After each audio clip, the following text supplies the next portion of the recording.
Breaking news Telangana ముఖ్యమంత్రి రేవంత్ రెడ్డి బృందం America దక్షిణ కొరియా పర్యటన ముగిసింది. శంషాబాద్ ఎయిర్పోర్ట్ లో ముఖ్యమంత్రి రేవంత్ పార్టీ కేడర్ ఘన స్వాగతం పలుకుతున్నారు. 10 రోజుల పాటు అమెరికా దక్షిణ కొరియాలో పర్యటించారు ముఖ్యమంత్రి రేవంత్ రెడ్డి.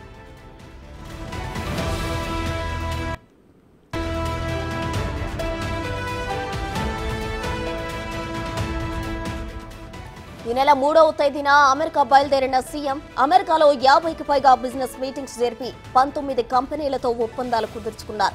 రాష్ట్రంలో 30,750 కొత్త ఉద్యోగాలు, అమెరికా పర్యటనలో 31,532 పెట్టుబడులు రానున్నట్లు సమాచారం. ఇక సరికొత్త తెలంగాణను అమెరికాకు పరిచయం చేశామని సీఎం రేవంత్ రెడ్డి తన ఆనందాన్ని వ్యక్తం చేశారు.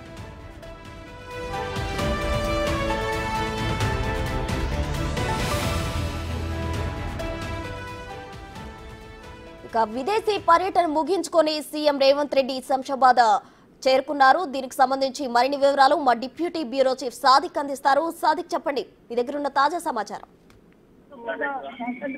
ప్రస్తుతం ముఖ్యమంత్రి రేవంత్ రెడ్డి అమెరికా దక్షిణ కొరియా పర్యటన ముగించుకొని కొద్దిసేపు క్రితమే హైదరాబాద్ శంషాబాద్ ఎయిర్పోర్ట్ కు చేరుకున్నారు. ప్రస్తుతం శంషాబాద్ ఎయిర్పోర్ట్ లోని టీ లాంజ్ లో ఉండడం జరిగింది. వారితో పాటుగా మంత్రి శ్రీధర్ బాబు, ఇతర సంబంధించినటువంటి అధికారులందరూ కూడా ఆయనకు ఘన స్వాగతం పలకడం జరిగింది.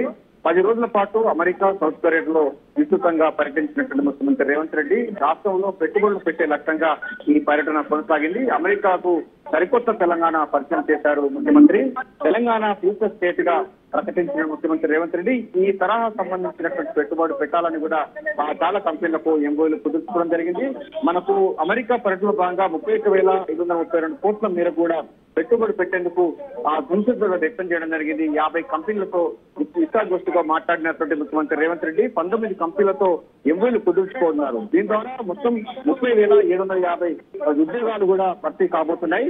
వీటితో మొత్తం గత జనవరిలో ముఖ్యమంత్రి Revanth Reddy world economic forum Davos పర్యటన చేసినప్పుడు 40,232 కోట్ల రూపాయలు పెట్టుబడి పెట్టేందుకు కూడా అక్కడ ఎంఓయూలు కుదుర్చుకోవడం జరిగింది. ఆ తర్వాత ఫిబ్రవరి నుంచి జూలై వరకు వివిధ కంపెనీలు కూడా రాష్ట్రానికి వచ్చి పెట్టుబడి పెడతామని కూడా చెప్పారు. అందులో 9,800 కోట్ల రూపాయలు పెట్టుబడి పెట్టేందుకు అయితే వాళ్ళు కూడా సిద్ధమంటారు. సో మొత్తం 8 నెలల్లో మన రాష్ట్రంలో విదేశీ పెట్టుబడులు 81,564 కోట్ల పెట్టుబడి పెట్టేందుకు అయితే వివిధ కంపెనీలు అయితే సంసిద్ధంగా వ్యక్తం చేయడం జరిగింది. ప్రధానంగా ముఖ్యమంత్రి రేవంత్ రెడ్డి ఇక్కడ ఆర్టిఫిషియల్ ఇంటెలిజెన్స్ తో పాటుగా ఇతరత్ర సంబంధించినటువంటి కంపెనీ టెక్స్టైల్స్ కానీ, ఫార్మా కానీ, ఇండస్ట్రీస్ కానీ, సామ్సంగ్, ఎల్జీ లాంటి ఎలక్ట్రానిక్ పరికరాలకు సంబంధించిన ఉండాయి, మోటార్ సంబంధించినటువంటి దిగ్గజమైనటువంటి ఉండాయి కూడా ఇక్కడ కర్మాగారం పెట్టేందుకు, వారితో యూనిట్ పెట్టేందుకు కూడా సిద్ధమవుతున్నారు. ప్రపంచ దిగ్గజమైనటువంటి ఐటీ రంగంలో కాగ్నిజిట్ సంబంధించినటువంటి కంపెనీ కూడా ఇక్కడ పెట్టుబడి పెట్టబోతుంది.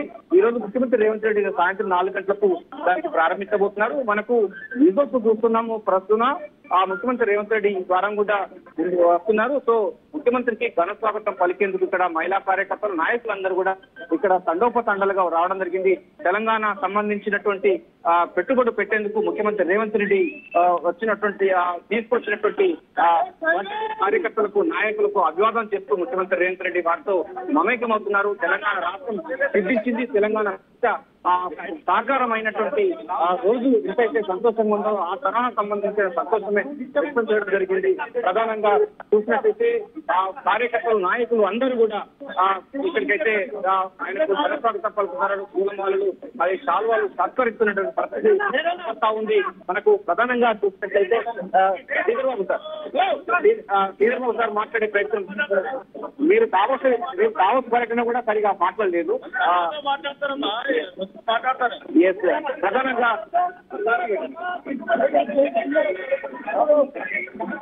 ఆరోపణలు చేయడానికి వాళ్ళు ఉన్నారు, పని చేయడానికి శ్రీధర్బాబు మాట్లాడుతున్నారు. బస్సులో మాట్లాడుతున్నారు. ఒప్పందం జరిగిన 10 రోజుల్లోనే గవర్నమెంట్ అది మేము మాట తక్కువ మాట్లాడతాం, చేతలు ఎక్కువ చూపెడతామని అదొక పెద్ద నిదర్శనం. ఇంకా రాబోయే కాలంలో కూడా ఈ రాష్ట్రం ప్రగతి విషయంలో కాంప్రమైజ్ కాకుండా ఈ రోజు ఒక కఠినమైన దీక్షతో పనిచేయాలనే ఒక సంకల్పంతో ముఖ్యమంత్రి గారు ఆ ప్రభుత్వం నడుస్తుంది, నడవబోతుంది. టార్గెట్ ఏం పెట్టుకోలేదు. ఈ రోజు రాష్ట్ర ప్రగతిలో భాగస్వామ్యం కావాలని ముఖ్యమంత్రి గారు ఇతర దేశాలకు సంబంధించిన మరి ప్రత్యేకంగా మన పారిశ్రామికవేత్తలను ఆ దేశాలకు సంబంధించిన పారిశ్రామికవేత్తలను కోరడం మన పారిశ్రామికవేత్త